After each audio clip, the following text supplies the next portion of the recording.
Good to see you both. Leo, let me start with you. I watched that. There's a part of me that wants to get angry, but unfortunately I just grown accustomed to their madness and insanity, so I have a little bit of a hard time taking any of these people seriously, but I'm taking an election in 78 days very seriously. I have a book out. It's called Live Free or Die, America and the World on the Brink, and guess what? That's not hyperbole, Leo Terrell. I'll tell you right now, the Democrats have lost their moral compass. That Congresswoman Presley, she's encouraging violence. And you know, when you asked me earlier when we were on your radio show about what the Democratic policy are, they have no policy with these cities. And how disingenuous Governor Cuomo, who's an egomaniac, he praised Donald Trump. He got all his ventilators. He got a ship.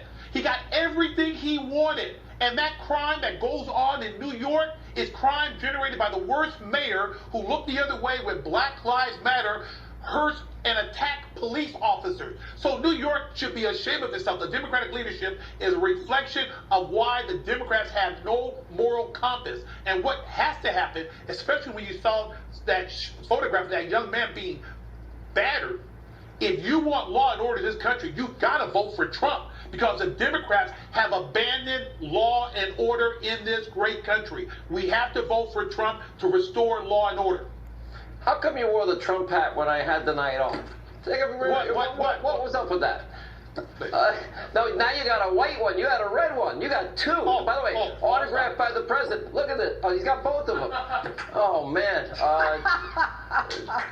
Judge, I guess it's who you know, not what you know. Because I don't have my own hat. But seriously, every single thing that you see in these cities, they've been ruined. They're not safe, they're not secure. The educational system, we spend more per capita than any industrialized country with pretty much the worst results, worst return on investment. Obamacare didn't work. Now they want us to believe everything's going to be free. We're going to hear everything's free. And we're going to do this and that, and we'll do it without oil and gas and everything. How is this going to fly to the country?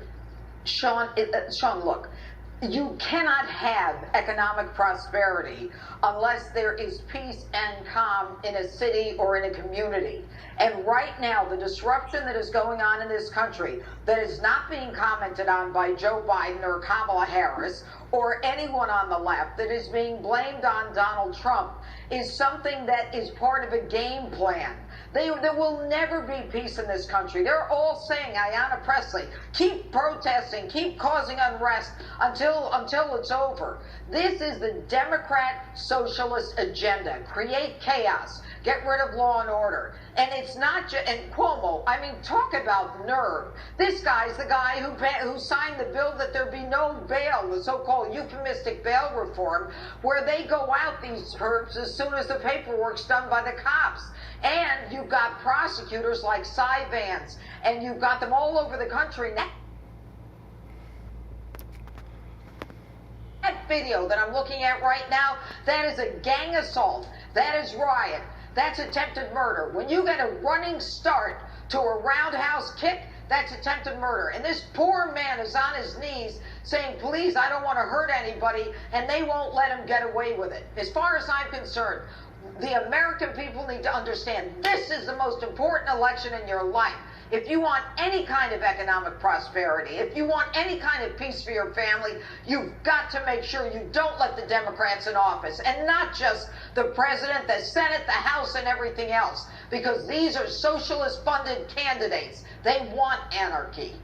You know, Leo, for the first time in your adult life, you told me you're voting for a Republican for president. Yes. This party I look at doesn't look like the old Democratic Party I knew, the party of Joe Lieberman even. I'll tell you, Sean, I wrote an op-ed piece for Fox, and I said I'm leaving the Democratic Party because the JFK Party, that's not what your country can do for you, but what you can do for your country. This Democratic Party wants to take and destroy American institutions. I know about the concept of your book. If we elect these socialists in office, what we value for the last 275 years goes down the tubes. And what is scary, what is frightening is there's not a single Democrat that is yelling or calling out this violence. And Congresswoman Presley, you would have to talk about racial injustice or racial justice. In 2009, Obama had the White House, the Congress. Where's the systemic discrimination? It's just talking point. It's just a bunch of lies. There is no systemic discrimination in this great country. We got to vote Republican. We got to keep Trump in office. Last word, Judge. Well, you know what? The facts speak for themselves. This isn't about politics. You look at every city where the crime is going through the roof, then they are Democrat-run cities. This is part of the agenda. Shame on them and shame on us if we let them continue to rule. All right, thank you both for being with us. Let me just spell this out very specifically. That would mean everything is on the ballot. I've said a lot in the past. Biggest, most important tipping point election in our lifetime. But think about this. That would mean judges. That would mean judicial activists or people that believe of the Electoral College. They are pledging trillions of dollars in new taxes. They are pledging open borders, the United Sanctuary States of America. They are pledging to end even literally the lifeblood of our economy, energy independence versus energy dependence. Excuse me, for the first time in 75 years, we are not only energy independent, but we are now the world's largest producer of energy. I'm going to dip in. Here's James Clyburn in South Carolina.